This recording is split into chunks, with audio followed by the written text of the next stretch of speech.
নমস্কার বন্ধুরা, আজ আপনাদের কাছে শেয়ার করব লোভনীয় টক ঝাল মিষ্টি আমের আচার। আচার বানানোর এই পদ্ধতি খুবই সহজ, যাতে লাগে শুধুমাত্র ঘরোয়া কিছু উপকরণ। তাহলে আসুন দেখে নেওয়া যাক সেই আচার তৈরির পদ্ধতি।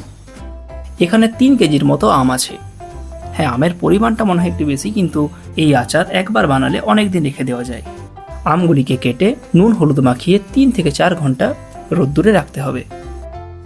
সেই সময়ে আপনি আচারের মশলা তৈরি করে নিতে পারেন।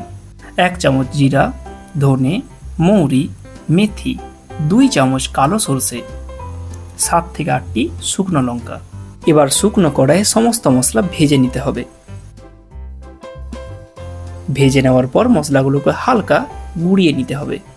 এরপর কড়াইয়ে সামান্য পরিমাণ তেল গরম করে সেখানে 1 চামচ 5 ফোড়ন, 5 থেকে 6টি শুকনো লঙ্কা দিয়ে আমগুলিকে ভালো করে ভেজে নিতে হবে, যাতে আমের মধ্যে রস না থাকে।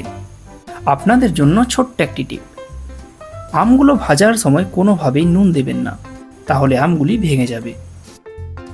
দেখুন আমগুলি কতটা ভাজবেন, এতে আচার অনেক দিন পর্যন্ত ভালো থাকে। এখানে চিনি আছে 2 কিলো। এবার চিনি গলে যাওয়ার অপেক্ষা করতে হবে। মনে রাখবেন, জল কিন্তু একেবারে দেওয়া যাবে না। দেখুন আমগুলি সেদ্ধ হয়ে গেছে। দিয়ে দেব 2 চামচ নুন, 1 চামচ কাশ্মীরি লঙ্কা গুঁড়ো,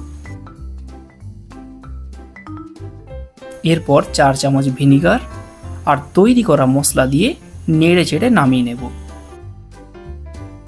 আচার দেখলে কাদের জিভে জল আসে, কমেন্ট করে জানাতে ভুলবেন না। এই আচার তৈরির রেসিপিটি যদি আপনাদের ভালো লেগে থাকে তাহলে অবশ্যই একটি লাইক করবেন এবং নিত্য নতুন রেসিপি পাওয়ার জন্য সাবস্ক্রাইব করে আমাদের পাশে থাকবেন। ব্যাস, আমাদের আমের আচার তৈরি। আর অন্য কোনো খাবার তৈরির রেসিপি জানতে আমাদের কমেন্ট সেকশনে জানান।